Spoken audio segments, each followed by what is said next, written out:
अस्सलामु अलैकुम वरहमतुल्लाहि वबरकातुहू। हमारा आसान इल्म हदीस कोर्स जारी है और आज हम उसका लेक्चर नंबर 15 पढ़ेंगे। आज का जो मौजू है, आपको पता है कि हदीस की इस्तिलाहात जो है वो शुरू हो चुकी हैं, तो आज एक और हदीस की इस्तिलाह लेकर मैं आपके सामने हाजिर हुआ हूँ जिसका नाम है मुस्नद। आखिर मुस्नद किसे कहते हैं, किस हदीस को कहते हैं, कौन सी किस्म वाली हदीस को मुस्नद कहा जाता है, आज उसका माना और मफहूम के बारे में समझें। तो पहले मुस्नद का लुग़वी माना क्या है। मुस्नद का लुग़वी माना, मुस्नद चूंकि सनद से है जिसका माना होता है निस्बत करना, और मुस्नद को मुस्नद फिर क्यों कहा जाता है, मुस्नद को मुस्नद इसलिए कहा जाता है कि ये वो रिवायत होती है कि जो डायरेक्ट नबी करीम सल्लल्लाहु ताला अलैहि वसल्लम तक पहुंचती है बगैर इनकिता के, यानी कोई भी रावी, उस सनद का कोई भी रावी हज़फ नहीं होता, जिसकी वजह से उसको मुस्नद कहा जाता है। तो ये इसका लुग़वी माना और मुस्नद की वजह तस्मिया की, यानी मुस्नद को मुस्नद क्यों कहते हैं।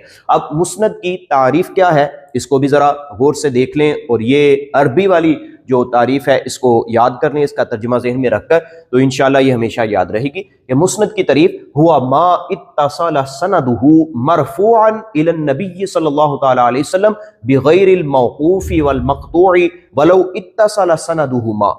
तो ये अरबी की मुस्नद की तारीफ है, यानी मुस्नद वो सनद है कि जो डायरेक्ट नबी करीम सल्लल्लाहु ताला अलैहि वसल्लम तक पहुंचे। यानी पिछले लेक्चर में हमने पढ़ा था ना मरफू, तो मरफू कौन सी है कि जो नबी करीम सल्लल्लाहु ताला अलैहि वसल्लम, जिसकी निस्बत नबी करीम सल्लल्लाहु ताला अलैहि वसल्लम की तरफ हो, नबी करीम सल्लल्लाहु ताला अलैहि वसल्लम के कौल, फेल, तकरीर या वसफ की तरफ हो जिसकी निस्बत, तो ये मरफू। तो मुस्नद किसे कहते हैं, यानी वो मरफू हदीस जो इत्तिसाल के जात, यानी जो मुत्तसिलन नबी करीम सल्लल्लाहु ताला अलैहि वसल्लम तक पहुंचे, उसमें किसी किस्म का इनकिता ना हो, उसे मुस्नद कहते हैं।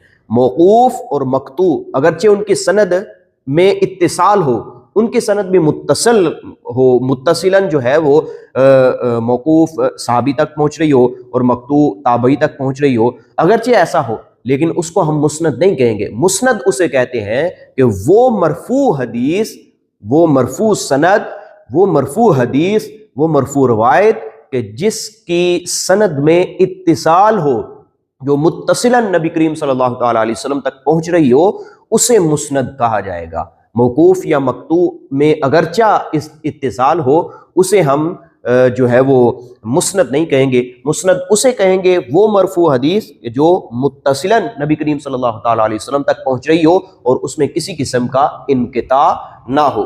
ये मफहूम को ज़हन में रखते हुए जब आप इस तारीफ को ज़हन में रखेंगे तो इंशाअल्लाह ये याद रहेगी, वो मा इत्तसल सनदुहु, जिसकी सनद मुत्तसिल हो, मरफू हो, नबी करीम सल्लल्लाहु अलैहि वसल्लम तक पहुंच रही हो, बगैरिल मौकूफी वल मक़तूई वलौ इत्तसल सनदुहुमा, ना के मौकूफ और मक़तू के जिनकी सनद मुत्तसिल हो। मौकूफ और मक़तू को मुस्नद नहीं कहेंगे अगरचे उनकी सनद में इत्तिसाल भी हो। मरफू को मुस्नद कहेंगे उस मरफू को कि जिसकी सनद में इत्तिसाल हो। तो ये मुस्नद के हवाले से ये थोड़ा सा मफहूम आप अपने ज़हन में रखें और इसकी तारीफ आप अपने ज़हन में रखें। अब मुस्नद के दो मफाहीम हैं, एक है इस्तिलाह हदीस के एतबार से और एक है कुतुब की अक़साम के एतबार से, या यूँ कह लीजिए कि मुस्नद की दो तारीफ़ात हैं। एक है इस्तिलाह हदीस के एतबार से जो हमने यहाँ बयान की, जो आपने सुन ली, ये थी इस्तिलाह हदीस के एतबार से मुस्नद की तारीफ। अब मुस्नद की एक और तारीफ है, वो किस एतबार से, कुतुब की अक़साम के एतबार से। मुस्नद उस किताब को कहते हैं कि जिसको सहाबा किराम रिदवानुल्लाहि अलैहिम अजमाइन के नामों की तरतीब से लिखा गया हो। समझ आ गई जी। एक है मुस्नद के दो मफाहिम है, यानी दो तारीफात हैं। एक है मुस्नद की तारीफ इस्तिलाही हदीस के एतबार से, और दूसरी है मुस्नद की तारीफ कुतुब की अक़साम के एतबार से।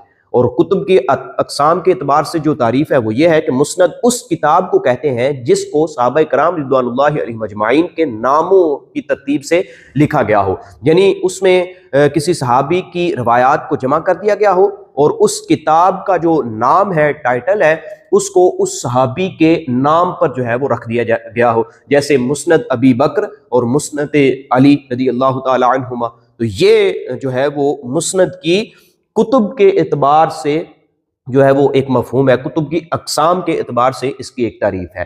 تو امید ہے آپ کو مسند کی تعریف اصطلاح حدیث کے اعتبار سے بھی سمجھ آ گئی ہوگی، اور مسند کی تعریف کتب کے اقسام کے اعتبار سے بھی سمجھ آ گئی ہوگی۔ اب مسند کی مثال بھی ذرا ملاحظہ فرمائیے، جس سے مسند کا مفہوم مزید واضح ہو جائے گا۔ یہ ایک مثال ہے کہ مالک عن نافع عن عبد اللہ بن عمر ان رسول اللہ صلی اللہ علیہ وسلم لا یخطب احدکم علی خطبۃ اخیہ، یہ ایک حدیث پاک ہے حضور علیہ السلام کی۔ اب اس میں حضرت امام مالک رضی اللہ تعالی عنہ جو ہے وہ روایت کرتے ہیں حضرت نافع سے، وہ حضرت عبداللہ بن عمر سے روایت کرتے ہیں، اور وہ اللہ کے رسول صلی اللہ تعالی علیہ وسلم سے روایت کرتے ہیں۔ اب دیکھیں اس سند میں جو ہے وہ کوئی بھی راوی حذف نہیں ہے، یہ سند ایسی ہے کہ جس میں کوئی بھی راوی حذف نہیں ہے، انقطاع نہیں ہے، بلکہ متصلاً حضرت امام مالک اپنی کتاب میں اس حدیث پاک کو لاتے ہیں، اور پھر وہ متصلاً نبی کریم صلی اللہ تعالیٰ علیہ وسلم سے تک جو ہے وہ حدیث کو لے کر آتے ہیں۔ اب مرفوع تو اس کو بھی کہیں گے اگر یہ حضرت نافع کو حذف کر دیا جائے اور حضرت مالک ڈائریکٹ حضرت عبداللہ بن عمر رضی اللہ تعالیٰ عنہ کا نام لے، اور حضرت عبداللہ بن عمر جو ہے وہ حضور سے روایت کر رہے ہوں، تو یہ بھی مرفوع ہوگی، لیکن مرفوع متصل نہیں ہوگی، اور جو مرفوع متصل ہوگی اسے ہم مرفوع متصل نہیں بلکہ مسند کہیں گے، تو وہ مسند کی کیٹیگری میں چلی جائے گی۔ اب اس میں اتصال ہے، کوئی بھی راوی حذف نہیں ہے، لہذا یہ مسند کہلائے گی، یہ حدیث ایسی ہوگی کہ جسے ہم مسند کہیں گے اصطلاح حدیث کے اعتبار سے۔ اب مسند کا حکم کیا ہے وہ بھی سماعت فرما لیجئے۔ اگر تو سند صحیح ہے تو مسند جو ہے وہ حدیث صحیح ہوگی، اور اگر سند ضعیف ہے تو مسند بھی ضعیف ہوگی۔ ہاں لیکن اگر مسند صحیح ہے تو وہ باقی تمام صحاح سے صحیح ہوگی۔ اب اس مسند کو ذہن میں رکھ کر کون سی کتب لکھی گئی ہیں؟ مشہور دو کتب کہ جو سب کو پتہ ہے کہ ایک امام بخاری رحمۃ اللہ تعالی علیہ اور ایک امام مسلم رحمۃ اللہ تعالی علیہ، انہوں نے جو اپنی دونوں کتابیں لکھی ہیں یہ مسند کہلاتی ہیں، کہ ان میں اکثر احادیث وہ ہیں کہ جو مسند احادیث ہیں، مسند حدیث کی جو تعریف ہے وہ ان پر بیٹھتی ہے، یعنی ساری روایات وہ متصلاً لائے ہیں، ان میں انقطاع نہیں ہے، ساری تو نہیں بلکہ اکثر جو ہے وہ ایسی ہیں کہ جو مسند روایات ہیں۔ تو امید ہے آپ کو آج کا لیکچر بھی سمجھ آیا ہوگا، اور مسند کسے کہتے ہیں اصطلاح حدیث میں وہ بھی سمجھ آیا ہوگا۔ مسند وہ حدیث کہ جو وہ مرفوع حدیث کہ جو متصلاً نبی کریم صلی اللہ تعالیٰ علیہ وسلم سے روایت کی گئی ہو۔